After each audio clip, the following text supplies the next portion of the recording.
Hello friends, आप देख रहे हैं YouTube channel chemistry with car. आज के लेक्चर में हम देखेंगे रिएक्शन ऑफ अल्कोहल्स। अल्कोहल का रिएक्शंस। अल्कोहल का स्ट्रक्चर के बारे में बात करें तो अल्कोहल ROH यही होता है, जहां R अल्काइल ग्रुप है। ये अल्कोहल जब भी किसी के साथ रिएक्ट करता है तो दो ही पॉसिबिलिटी होता है, एक तो ये OH बॉन्ड ब्रेक करे, दूसरा RO बॉन्ड ब्रेक करे। जब OH बॉन्ड ब्रेक करता है तो उस रिएक्शंस में अल्कोहल दिखेगा न्यूक्लियोफाइल की तरह बिहेव करते, बट जहां पे RO बॉन्ड ब्रेक करेगा वहां पे अल्कोहल इलेक्ट्रोफाइल की तरह बिहेव करते दिखेगा। ठीक है, कैसे? जरा गौर करो, ये बॉन्ड अगर ब्रेक करता है तो ये ऑक्सीजन का इलेक्ट्रोनेगेटिविटी ज्यादा, हाइड्रोजन का इलेक्ट्रोनेगेटिविटी कम है, जिसकी वजह से ये O- और H+ बन के निकलेगा, और ये O- बना तो ये न्यूक्लियोफाइल ही बना। ये बॉन्ड अगर ब्रेक करता है तो ये ऑक्सीजन का इलेक्ट्रोनेगेटिविटी ज्यादा होने के कारण इस पे माइनस और इस पे प्लस आएगा। अब इस पे प्लस बना तो मेन जो अल्कोहल का पार्ट तो यही था ना, ये पूरे कंपाउंड में मेन तो R ही है। इस पूरे जब यहां से टूटा तो मेन पोर्शन ये रहा, और जब यहां से टूटा तो मेन पोर्शन ये रहा। तो ऑक्सीजन का हायर इलेक्ट्रोनेगेटिविटी के कारण इस पे नेगेटिव चार्ज और इस पे पॉजिटिव चार्ज, मतलब ये जो R पॉजिटिव है इलेक्ट्रोफाइल की तरह बिहेव किया। अब वो रिएक्शंस दिखाएंगे कहां पे अल्कोहल न्यूक्लियोफाइल की तरह बिहेव कर रहा है और कहां पे इलेक्ट्रोफाइल की तरह बिहेव कर रहा है। उन रिएक्शंस को जरा गौर से देखो, और जो हम बोले अभी तक वो सही है या उसमें कुछ करेक्शन का जरूरत है, उस पर भी हम बात करेंगे। गौर करो, अगर कोई कार्बोकेटाइन है, इसके साथ कोई अल्कोहल है जो रिएक्ट कर रहा है, अब बताओ यहां पे ये क्या चीज की तरह बिहेव कर रहा है? न्यूक्लियोफाइल की तरह बिहेव कर रहा है, और ये दोनों रिएक्ट करके क्या बन जाएगा? इनफैक्ट ये बन जाएगा ROH प्लस चार्ज, यही बन जाएगा। इसके आगे जो होना होगा डिप्रोटोनेशन होगा, और फाइनली ईथर बन जाएगा, यही होगा। इसमें ये अल्कोहल न्यूक्लियोफाइल की तरह बिहेव किया है। अब दूसरा रिएक्शन देखो, अगर ये था पहला एग्जांपल, दूसरा एग्जांपल देखो जिसमें अल्कोहल इलेक्ट्रोफाइल की तरह बिहेव करेगा। कैसे? अगर अल्कोहल है और अल्कोहल एसिडिक मीडियम में है, मतलब इसको कहीं से H+ मिल गया, तो ये H+ इस लोन पेयर के पास चला जाएगा, और लोन पेयर के पास जाने से बन गया कुछ इस तरह का चीज। ठीक है, अब देखो ये जो वाटर है ये बड़े आराम से निकल सकता है। तो यहां दो पॉसिबिलिटी है। अगर कोई न्यूक्लियोफाइल है, न्यूक्लियोफाइल Br- हो सकता है, या कोई भी न्यूक्लियोफाइल है, ये न्यूक्लियोफाइल यहां पे अटैक किया इस कार्बन पे और ये बाहर निकल गया बाय द वे, तो बन गया RNU। यहां पे जरा बताओ, ये जो अल्कोहल है, इनफैक्ट ये अल्कोहल नहीं, ये प्रोटोनेटेड अल्कोहल है, तो अगर कुछ देर के लिए हम इसको अल्कोहल बोलें तो ये अल्कोहल न्यूक्लियोफाइल को अट्रैक्ट कर रहा है, तो ये क्या चीज की तरह बिहेव किया?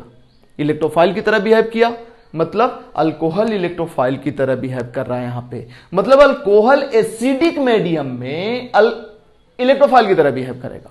दूसरा पॉसिबिलिटी ये था कि ये वाटर निकल जाता, बन जाता R+ मतलब कार्बोकेटाइन। अब इस पे कोई भी न्यूक्लियोफाइल अटैक करे तो ये इलेक्ट्रोफाइल ही है ना, मतलब अल्कोहल न्यूक्लियोफाइल की तरह भी बिहेव कर सकता है, लेकिन एसिडिक मीडियम में अल्कोहल इलेक्ट्रोफाइल की तरह भी बिहेव कर सकता है, ऐसा NCERT लिखता है।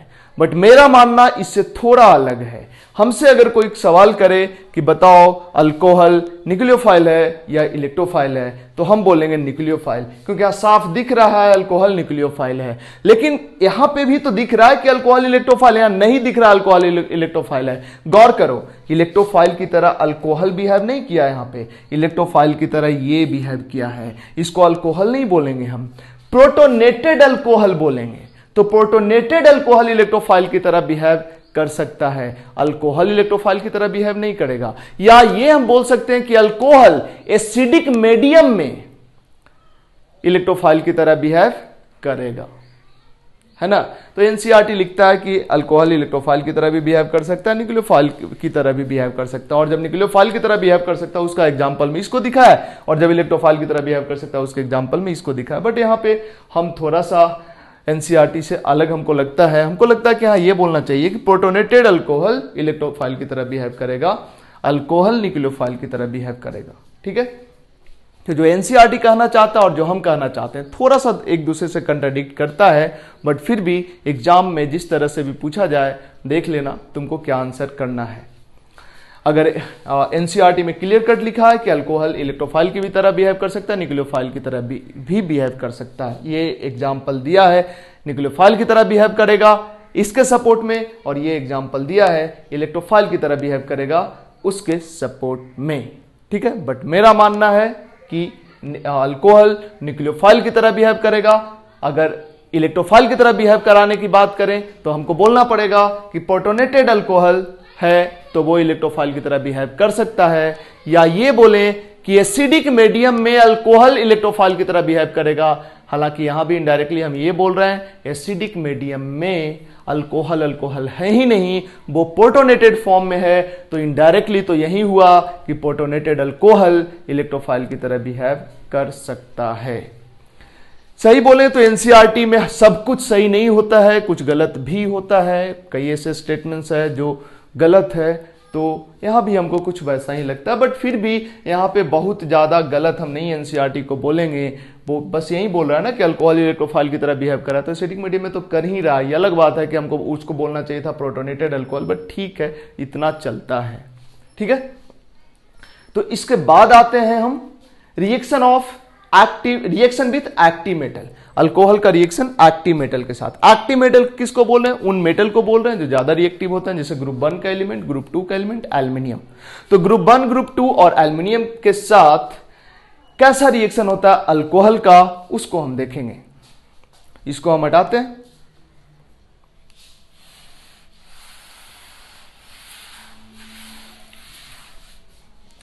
जरा गौर करना, कोई भी अल्कोहल हो ROH, जब इसका सोडियम के साथ रिएक्शन कराओगे, कोई भी ग्रुप 1 का एलिमेंट, ग्रुप 2 का एलिमेंट या एल्युमिनियम के साथ, पहले इसको देखते ये होगा क्या उसको बाद में समझते हैं, लेकिन पहले देखते हैं कि बीकर में अल्कोहल लो, अल्कोहल ले लिए और इसमें सोडियम के पीस को डाल दो। ये सोडियम का जो पीस है ना डांस करने लगेगा, करना भी चाहिए, अल्कोहल पी के तो आदमी डांस करने लगता है, ये तो सोडियम ही है। ऐसे हम बता दें अल्कोहल जो इथाइल अल्कोहल होता है जिसको लोग ड्रिंक के फॉर्म में यूज करते हैं वो कलरलेस होता है। तुम बोलोगे सर वो तो रेड और पता नहीं क्या क्या कलर का होता है, एक्चुअली वो कलरलेस ही होता है, उसमें कलर मिला के एक्स्ट्रा कलर मिलाया जाता है कलरफुल दिखने के लिए। अदरवाइज प्योर इथेनॉल कलरलेस होता है वाटर की तरह। तो ये वाटर की तरह कलरलेस लिक्विड है इथेनॉल या कोई भी अल्कोहल है। इसमें हमने सोडियम का एक पीस, सोडियम का पीस सिल्वरी व्हाइट कलर का होता है, उसको जब इसमें डालोगे तो कभी तुम देखे होगे सब्जी बनते हुए घर पे कढ़ाई होता है, उसमें तेल डाला जाता है और उसके बाद उसमें जीरा या कोई भी चीज, छोटा छोटा मिर्ची का टुकड़ा उसमें डाला जाता है। जैसे ही उसको डाला जाता है गर्म ऑयल में, हॉट ऑयल में, तो क्या होता है वो मिर्ची का छोटा छोटा जो टुकड़ा होता है वो इधर उधर जिगजैग मूवमेंट करने लगता है। एग्जैक्टली सेम जब अल्कोहल में, हालांकि ये गर्म अल्कोहल नहीं होगा, नॉर्मल रूम टेम्परेचर पे अल्कोहल को रखो, उसमें सोडियम का पीस जैसे ही डालोगे ये इधर इधर इधर इधर इधर इधर इधर इधर इधर घूमने लगेगा पूरा। जो उसी तरह से जैसे कढ़ाई में हॉट ऑयल में कोई मिर्च का टुकड़ा करता है, उसी तरह का एक्टिविटी ये सोडियम करने लगता है। मतलब सोडियम डांस करने लगा। क्यों डांस करने लगा? ऐसा क्या हो गया? इसके पास इतना एनर्जी कहां से आया जिसकी वजह से डांस करने लगा? एक्चुअली एनर्जी तो आया होगा। एनर्जी कहां से आया होगा? सोडियम जब अल्कोहल के साथ रिएक्ट करता है तो ये रिएक्शन हाईली एक्सोथर्मिक होता है और हाईली एक्सोथर्मिक होने की वजह से एनर्जी रिलीज होता है और यही रिलीज एनर्जी इस सोडियम के पीस को काइनेटिक एनर्जी दे देता है जिसकी वजह से इधर उधर मूव करने लगता है। और अगर यह भी हो सकता है कि यहां आग भी पकड़ सकता है। ठीक है, इतना ज्यादा एक्सोथर्मिक होता है ये रिएक्शन। अब जरा गौर करो, इसके साथ रिएक्शन करेगा तो बनेगा क्या? देखो ये तो होता है रिड्यूसिंग एजेंट, किसी को भी इलेक्ट्रॉन देने के लिए तैयार होता है, क्योंकि ग्रुप 1 का एलिमेंट इलेक्ट्रॉन निकालने के लिए परेशान है, ये इलेक्ट्रॉन देगा। किसको इलेक्ट्रॉन देगा? जरा गौर करो, ये जो पाई बॉन्ड है, ये जो सिग्मा बॉन्ड है ना, ये इधर शिफ्ट हो जाएगा और ये H+ बन जाएगा, और इस H+ को ये सोडियम इलेक्ट्रॉन दे देगा। देखो क्या हो गया, RO-, ये H+ बना था, बॉन्ड शिफ्ट होना, बॉन्ड का दोनों इलेक्ट्रॉन इस पे आ गया तो ये H+ बन गया। H+ को सोडियम 1 इलेक्ट्रॉन दे दिया, हाफ एरो का मतलब 1 इलेक्ट्रॉन, तो ये पॉजिटिव चार्ज था, अब चार्ज खत्म हो गया और H डॉट बन गया, साथ में Na+ बन गया। ऐसा ही कुछ दूसरे अल्कोहल मोलेकुल के साथ दूसरा सोडियम करता है तो फिर से बनेगा RO- H डॉट Na+। अब देखो ये दोनों H डॉट मिलके H2 बन जाएगा, और ये सोडियम अल्क ऑक्साइड, मतलब इसका 2 मोल अगर लेते हैं और इसका भी 2 मोल लेते हैं तो सोडियम अल्कोक्साइड का 2 मोल बनेगा और 1 मोल H2 बनेगा। ठीक है, अगर इसका, चलो इसका 2 मोल कर देते हैं, अगर इसको 2 मोल कर दें तो ये इसका 2 मोल कर दें तो ये हाफ एरो नहीं फुल एरो कर दो, ताकि दोनों सोडियम से 1 इलेक्ट्रॉन, 2 इलेक्ट्रॉन आया। तो या रुको, बाद में तुमको दिक्कत होगा, ऐसे ही दिखाओ, इसको ऐसे ही दिखाओ। ठीक है, इस तरह से क्या हो गया, जब इसका 2 मोल और इसका 2 मोल लेंगे तो क्या होगा, देखो overall reaction 2 ROH plus 2 sodium gives out 2 Na plus RO minus plus H2, और जब H2 निकलता है किसी लिक्विड से तो एफरवेसेंस होता है। एफरवेसेंस का मतलब क्या है, जब कोल्ड ड्रिंक के बॉटल को खोलते हो तो उसमें बुलबुला टाइप निकलता है, वही जो बुलबुला बबलिंग, उसी को बोलते हैं एफरवेसेंस। लिक्विड से जब कोई गैस निकले तो एफरवेसेंस अगर हो तो ये समझ लो कि वो या तो हाइड्रोजन होगा या CO2 होगा। तुम्हारे सिलेबस में CO2 और H2 ऐसा 2 गैस है जो लिक्विड से जब निकलता है तो एफरवेसेंस होता है। ठीक है, तो यहां पे अल्कोहल से एफरवेसेंस होता दिखेगा जब सोडियम के पीस को अल्कोहल में डालोगे तब।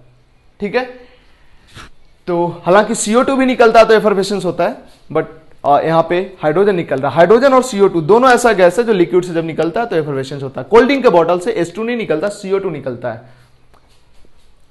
एक्चुअली कोल्ड ड्रिंक में होता ही कुछ और नहीं है, पानी होता है और उसमें हाई प्रेशर पे CO2 को डिजोल्व किया रहता है। इनफैक्ट कार्बोनिक एसिड होता है, CO2 डिजोल्व होकर वहीं कार्बोनिक एसिड फॉर्म कर लेता है। तो जो कोल्ड ड्रिंक जो तुम पीते हो वो कार्बोनिक एसिड ही पीते हो इनफैक्ट। तो ये हो गया अल्कोहल के साथ सोडियम का रिएक्शन।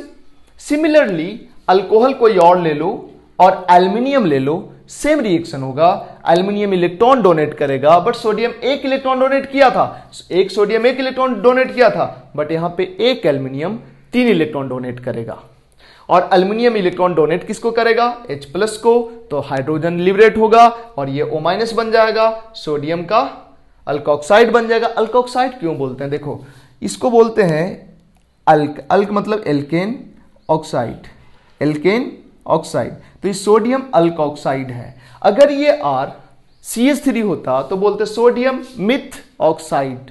अगर ये R ET होता तो बोलते सोडियम इथ ऑक्साइड, मतलब सोडियम मिथॉक्साइड, सोडियम इथॉक्साइड। और अगर ये अल्कोहल टर्सरी ब्यूटेनॉल है, ये टर्सरी ब्यूटेनॉल है, इसलिए इसके साथ एल्युमिनियम का जो सॉल्ट बनेगा इसको बोलेंगे एल्युमिनियम टर्ट बिटॉक्साइड, और साथ में हाइड्रोजन लिबरेट होगा। एग्जैक्टली सेम जैसा ऊपर हुआ था वैसा यहां पे एल्युमिनियम के साथ हुआ है। सेम चीज होगा फिनॉल के साथ।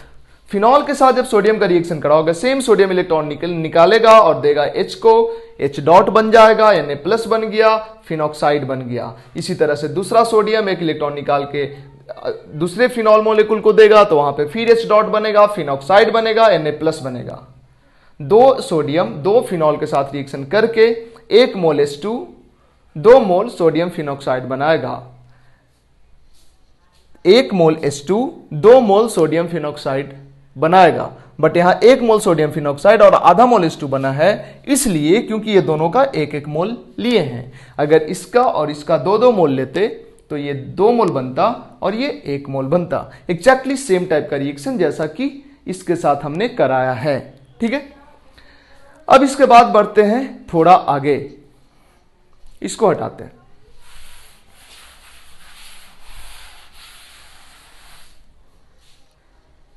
देखो, अगर होता क्या है कि कोई भी फिनॉल है ना, कोई भी फिनॉल है, फिनॉल है और अल्कोहल है, तो इस दोनों में एसिडिक ज्यादा होता है फिनॉल। जब बेंजीन के साथ डायरेक्ट OH लगा होता है तो इसको फिनॉल बोलते हैं, और यहां पे R कोई एरोमेटिक रिंग नहीं है, CH3 है, C2H5 है, इस तरह का कोई अल्काइल ग्रुप है। ये ज्यादा एसिडिक होता है क्योंकि इसका जो कंजुगेट बेस होता है, इसका जो कंजुगेट बेस होता है O-, और इसका जो कंजुगेट बेस है RO-। इसका कंजुगेट बेस रेजोनेंस स्टेबलाइज है, इसका कंजुगेट बेस में कोई स्टेबलाइजिंग फैक्टर नहीं है, तो इसका कंजुगेट बेस ज्यादा स्टेबल, इसलिए ये ज्यादा एसिडिक। तो हम पहले ही बता चुके हैं, केमिकल बॉन्डिंग में या GOC में हमने बताया होगा, फिनॉल ज्यादा एसिडिक होता है किसी भी नॉर्मल अल्कोहल से। ठीक है, तो फिनॉल ज्यादा एसिडिक होता है। अब जरा गौर करो, फिनॉल का अगर हम रिएक्शन करा दें किसी बेस के साथ, NaOH एक्वस ले लेते हैं, तो ये दोनों रिएक्ट कर लेता है। क्योंकि फिनॉल का H+ ठीक ठाक एसिडिक है, तो यहां से H+ और यहां से OH- H2O बन के बाहर, और ये सोडियम अल्कोक्साइड सोडियम फिनॉक्साइड बन गया और H2O बन गया। बट तुम चाहोगे इसी तरह से कोई अल्कोहल ले लें और इसका रिएक्शन करा दो एक्वस NaOH के साथ, तो तुम अगर ऊपर जैसा ही कराना चाहते हो तो ये नहीं हो पाएगा। वजह, अल्कोहल इतना एसिडिक नहीं होता है कि ये H+ रिलीज कर सके। ठीक है, और ना ही NaOH इतना ज्यादा बेसिक होता है कि अल्कोहल से H+ निकाल सके। हालांकि फैक्ट ये है कि नीचे वाला रिएक्शन होता है बट बहुत ही कम एक्सटेंट में होता है और इक्विलिब्रियम आ जाता है। मतलब इस तरह से ये बोलना, या दो चीज बोल सकते हो, या तो तुम ये बोलो कि ये दोनों रिएक्शन करेगा ही नहीं, या ये बोलो कि रिएक्शन करेगा बट फॉरवर्ड बहुत कम जाएगा। मतलब कुछ फॉरवर्ड बहुत कम जाएगा, बैकवर्ड ज्यादा रहेगा। मतलब ये दोनों रिएक्ट करेगा भी तो बहुत ही स्मॉल एक्सटेंट में करेगा, और ये दोनों रिएक्ट करेगा तो ऑलमोस्ट कंप्लीट रिएक्शन कर लेगा, मतलब ऑलमोस्ट इरिवर्सिबल होगा, जबकि ये बहुत ही कम एक्सटेंट में रिएक्शन करता है। तो फिनॉल और अल्कोहल में ये डिफरेंस भी है, फिनॉल बहुत ज्यादा एसिडिक होता है with respect to alcohol.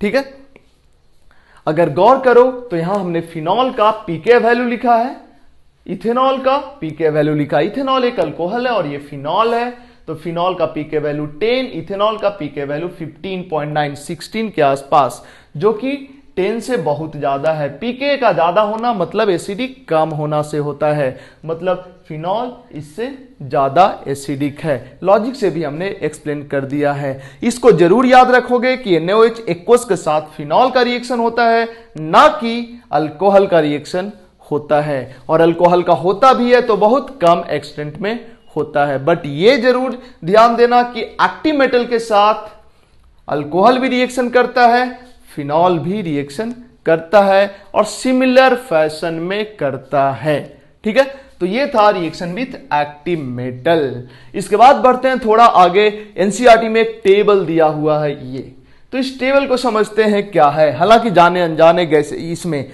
GOC में हम इसके बारे में पढ़े होंगे, लेकिन फिर भी हमें लगता है तुम भूल गए होगे, तो इस पे थोड़ा सा डिस्कशन जरूर बनता है। इधर हटाते हैं।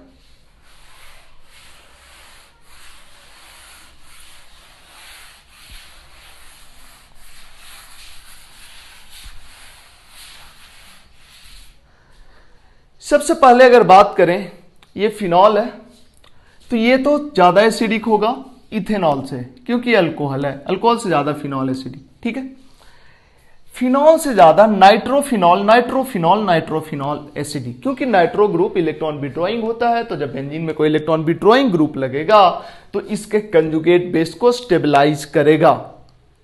ठीक है, तो इस तीनों के इलेक्ट्रॉन विड्रॉइंग नेचर के कारण ये तीनों इससे ज्यादा एसिडिक है, और इस तीनों के इलेक्ट्रॉन डोनेटिंग नेचर के कारण ये तीनों इससे कम एसिडिक है। ठीक है, चूंकि ये कैसा भी हो फिनॉल है और ये अल्कोहल है, तो अल्कोहल से ज्यादा तो फिनॉल एसिडिक होगा ही। बट इंपॉर्टेंट पॉइंट ये है कि इस तीनों में कौन ज्यादा एसिडिक, इस तीनों में कौन ज्यादा एसिडिक। ये तो क्लियर कट है कि सबसे कम ये वाला एसिडिक होगा, इसके बाद ये होगा, क्योंकि ये तीनों इलेक्ट्रॉन डोनेटिंग ग्रुप लगा हुआ है और यहां पे तीनों इलेक्ट्रॉन विड्रॉइंग ग्रुप लगा हुआ है, मतलब ये तीनों सबसे ज्यादा एसिडिक, देन बिना ग्रुप वाला, देन ये और देन ये। बट इस तीनों में ऑर्डर ये होता है, हमें पता है, और एक्सप्लेनेशन जीओसी चैप्टर में हमने दिया है, लेकिन फिर भी अभी हमने लिखा है क्यों, एक दो पॉइंट है जिसको डिस्कस करना है। गौर करो, ये सबसे ज्यादा एसिडिक इसलिए हुआ, जरा गौर करना, फर्स्ट सेकंड चलो इधर हम लिखते हैं नाइट्रोफिनॉल, ये OH है, नाइट्रोफिनॉल।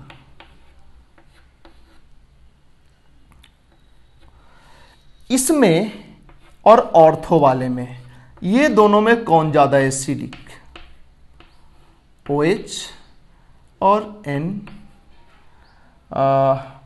O माइनस प्लस, ये कोऑर्डिनेट बॉन्ड को प्लस माइनस करके हमने लिख दिया है। जरा गौर करो, इस दोनों में क्या होता है ना, इसका जो हाइड्रोजन है इस ऑक्सीजन के साथ हाइड्रोजन बॉन्ड से अटैच्ड होता है, जबकि इसमें ऐसा कुछ नहीं है। अब तुम बताओ, यहां से H+ का निकलना आसान है कि यहां से H+ का निकलना आसान है? यहां से H+ का निकलना आसान है, क्योंकि हाइड्रोजन बॉन्ड में इन्वॉल्व होते, निकलना नहीं चाहेगा। इसका मतलब इस दोनों में कौन ज्यादा एसिडिक होगा, इस दोनों में ये ज्यादा एसिडिक होगा, ड्यू टू इंट्रामोलेकुलर हाइड्रोजन बॉन्ड। ठीक है, तो इस दोनों में कौन ज्यादा एसिडिक, ये वाला। देखो ये ज्यादा एसिडिक, इससे डेटा देखोगे तो इसका पीके वैल्यू 7.1 और इसका पीके वैल्यू 7.2। पीके वैल्यू बढ़ने का मतलब इसका एसिडिक स्ट्रेंथ घट जाना, बट ये डिफरेंस बहुत ज्यादा का नहीं है।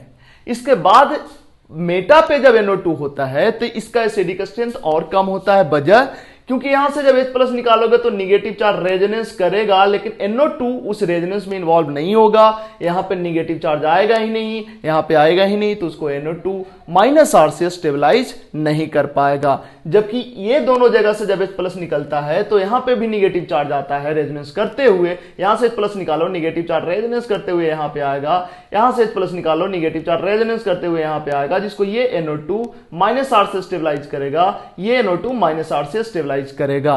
तो ये दोनों में -R इफेक्ट NO2 का काम कर रहा था, लेकिन इसमें चूंकि ये हाइड्रोजन बॉन्ड में इन्वॉल्व था, ये हाइड्रोजन बॉन्ड में इन्वॉल्व नहीं था, इसलिए ये ज्यादा एसिडिक हुआ, ये कम एसिडिक हुआ। बट इस दोनों को इससे कंपेयर करोगे तब तो सिंपल है कि यहां पे H+ निकालने के बाद निगेटिव चार्ज रेजोनेंस करेगा जरूर, बट यहां पे रेजोनेंस करता हुआ नहीं आएगा, जिसके वजह से निगेटिव चार्ज NO2 के -R के कारण स्टेबलाइज नहीं होगा। तो यहां पे NO2 का -R काम ही नहीं कर रहा है इनफैक्ट, जबकि इस दोनों में NO2 का -R खूब बढ़िया काम कर रहा है, इसलिए ये दोनों ज्यादा एसिडिक इसके रिस्पेक्ट में।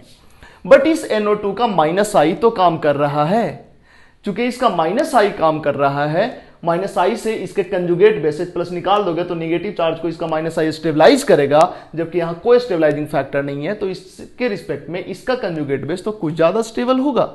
इसका मतलब ये इससे ज्यादा एसिडिक। अब यहां पे तीनों इलेक्ट्रॉन डोनेटिंग ग्रुप है, तो इलेक्ट्रॉन डोनेटिंग ग्रुप के कारण फिनॉल का एसिडिक स्ट्रेंथ तो कम हो जाएगा, क्योंकि यहां से जब H+ निकालोगे तो ये इसका +I तो इसके निगेटिव चार्ज को बढ़ाएगा, जिसके वजह से ये तीनों का निगेटिव चार्ज कम स्टेबल होगा विथ रिस्पेक्ट टू दिस।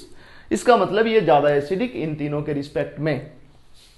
अब तुम जानते हो कि ऑर्थो पोजीशन से हाइपर कंजुगेशन काम नहीं कर, मेटा पोजीशन से हाइपर कंजुगेशन काम नहीं करता, जबकि ऑर्थो से और पैरा से हाइपर कंजुगेशन काम करता है। तो इस दोनों के हाइपर कंजुगेशन से इसका निगेटिव चार्ज डीस्टेबलाइज होगा, जबकि इसका निगेटिव चार्ज को इसका कोई हाइपर कंजुगेशन डीस्टेबलाइज नहीं करेगा। इसका मतलब ये हुआ कि ये वाला जो कंपाउंड है, ये इसका कंजुगेट बेस इस दोनों के कंजुगेट बेस से ज्यादा स्टेबल होगा।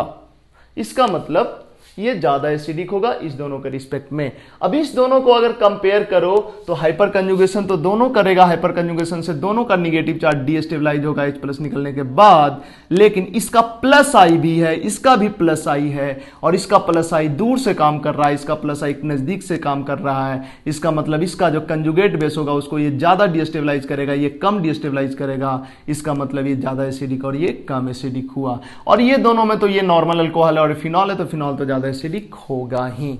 ये है एक्सप्लेनेशन इसका। इसको हम शॉर्टकट में जल्दी जल्दी में बताए हैं, क्योंकि इस तरह का कई सारा क्वेश्चन हम लोग जीओसी में कर चुके हैं। इंपॉर्टेंट पॉइंट ये है जो हमने यहां पे मेंशन किया है 10.2 एनसीईआरटी लिखता है कि इसका पीके वैल्यू 10.2, इसका पीके वैल्यू भी 10.2, तो उसके अकॉर्डिंग तो दोनों का एसिडिक स्ट्रेंथ ऑलमोस्ट क्या एग्जैक्टली सेम है। बट कई स्टैंडर्ड बुक इसका पीके वैल्यू 10.2 नहीं लिख के 10.17 लिखता है और इसका पीके वैल्यू 10.2 लिखता है। जो हम अभी एक्सप्लेन किए उसको जस्टिफाई भी करता है, क्योंकि ये चूंकि ज्यादा एसिडिक है तो इसका पीके वैल्यू कम होना चाहिए, देखो कम है। ये कम एसिडिक है तो इसका पीके वैल्यू ज्यादा होना चाहिए, देखो ज्यादा है 0.17 और यहां 0.2, तो ये ज्यादा हुआ ना। ठीक है, तो इस एसिडिक स्ट्रेंथ के ऑर्डर पे नजर रखना। इसका नाम पैरानाइट्रोफिनॉल है, orthonitrophenol, metanitrophenol, phenol, m cresol. Phenol के मेटा पोजीशन पे जब मिथाइल लगता है तो इसको m cresol, m for meta, p cresol, p for para, o cresol मतलब ऑर्थो पोजीशन पे एम ही है तो ओ क्रेसॉल बोलते हैं, और ये इथेनॉल है। एक बार और इसको हम थोड़ा और डिटेल में देखेंगे। देखो इसमें जो NO2 है, NO2 का कौन कौन सा इफेक्ट काम कर रहा है? -R काम कर रहा है, और कौन काम कर रहा है? -I काम कर रहा है। इसमें NO2 का कौन कौन सा इफेक्ट काम कर रहा है? -R काम कर रहा है, और कौन काम कर रहा है? -I काम कर रहा है, और कौन काम कर रहा है? Hydrogen bond, hydrogen bond. इसमें NO2 का कौन काम कर रहा है? -R काम नहीं कर रहा है, -I काम कर रहा है। मेटा पोजीशन से कोई -R काम नहीं करता या हाइपर कंजुगेशन काम नहीं करता है। यहां पे देखो, यहां तो कुछ है ही नहीं। इसकी बात करें तो यहां जो Me है इसका कौन सा इफेक्ट है? +I, हाइपर कंजुगेशन नहीं है। मेटा पोजीशन से ना हाइपर कंजुगेशन शो होता है ना रेजोनेंस शो होता है। इसकी अगर बात करें तो यहां पे +H हाइपर कंजुगेशन, +I यहां पे +H एंड +I। अब तुम मेरे को बताओ, यहां -R, -I से एसिडिक स्ट्रेंथ को बढ़ाएगा, -I से भी एसिडिक स्ट्रेंथ को बढ़ाएगा। यहां -R से एसिडिक स्ट्रेंथ को बढ़ाएगा और -I से भी एसिडिक स्ट्रेंथ को बढ़ाएगा। ठीक है, इसके साथ साथ हाइड्रोजन बॉन्डिंग से एसिडिक स्ट्रेंथ को कम करेगा। ठीक है, तो इस तीनों का कंबाइंड इफेक्ट इससे ज्यादा हो जाता है। सॉरी, इस दोनों का कंबाइंड इफेक्ट इस तीनों के कंबाइंड इफेक्ट से ज्यादा हो जाता है। मतलब ये सोचो कि ये इंडक्टिव के कारण जितना भी एसिडिक स्ट्रेंथ बढ़ रहा है उससे ज्यादा हाइड्रोजन बॉन्डिंग के कारण घट रहा है, जिसके वजह से इस दोनों का कंबाइंड इफेक्ट इस तीनों के कंबाइंड इफेक्ट से ज्यादा होता है। तो क्वेश्चन ये पूछा जा सकता है कि ऑर्थोनाइट्रोफिनॉल कम एसिडिक होता है with respect to paranitrophenol. Reason में होगा इंट्रामोलिकुलर हाइड्रोजन बॉन्डिंग। इसमें अगर बात करें तो यहां तो केवल -I काम कर रहा है, तो ये तो कम एसिडिक होगा, इसमें तो कोई भी इफेक्ट काम नहीं कर रहा, और इसमें +I है जो एसिडिक स्ट्रेंथ को कम करेगा। ये एसिडिक स्ट्रेंथ को क्या करेगा? कम करेगा। ये एसिडिक का स्ट्रेंथ को कम करेगा, ये एसिडिक का स्ट्रेंथ को कम करेगा, ये एसिडिक का स्ट्रेंथ को कम करेगा, ये भी एसिडिक का स्ट्रेंथ को कम करेगा, ये भी एसिडिक का स्ट्रेंथ को कम करेगा। लेकिन ये दोनों प्लस आई में ये प्लस आई ज्यादा तगड़ा है तो ये एसिडिक का स्ट्रेंथ को ज्यादा से कम करेगा और ये एसिडिक का स्ट्रेंथ को कम से कम करेगा। तो बताओ ये दोनों तो लगभग बराबर, बट ये दोनों की बात करें तो ये ज्यादा एसिडिक का स्ट्रेंथ को कम कर रहा है, ये कम से कम कर रहा है, इसका मतलब ये कम एसिडिक होगा और ये ज्यादा एसिडिक होगा। ये दोनों में, इसमें तो हाइपर कंजुगेशन है भी नहीं, ये हाइपर कंजुगेशन से एसिडिक का स्ट्रेंथ को कम कर रहा है, इसलिए ये कम एसिडिक होगा विद रिस्पेक्ट टू दिस। ये प्लस आई से एसिडिक का स्ट्रेंथ को कम कर रहा है, इसमें कोई कम करने वाला नहीं है तो इससे ज्यादा एसिडिक। ये माइनस आई से एसिडिक का स्ट्रेंथ को बढ़ा रहा है, इसमें कोई बढ़ाने वाला नहीं, इसमें कोई बढ़ाने वाला नहीं तो इससे ज्यादा एसिडिक ये। यहां माइनस आई के साथ माइनस आर से भी बढ़ा रहा है तो इससे ज्यादा एसिडिक ये। ठीक है, बट इस दोनों में माइनस आई माइनस आर दोनों है, बट इसमें हाइड्रोजन बॉन्डिंग से एसिडिक का स्ट्रेंथ को कम कर रहा है, जिसकी वजह से इस तीनों का ओवरऑल इफेक्ट इस दोनों का इफेक्ट जितना एसिडिक का स्ट्रेंथ को बढ़ाने में होता है, इस तीनों का इफेक्ट एसिडिक का स्ट्रेंथ को उतना नहीं बढ़ा पाता है, क्योंकि इसका इफेक्ट इस दोनों के अगेंस्ट चला जाता है। ठीक है, तो ये था एसिडिक का स्ट्रेंथ कुछ कंपाउंड्स का। ठीक है, देख लेते हैं लेक्चर रिकॉर्ड हो भी रहा या रुक चुका है, नहीं हो रहा है।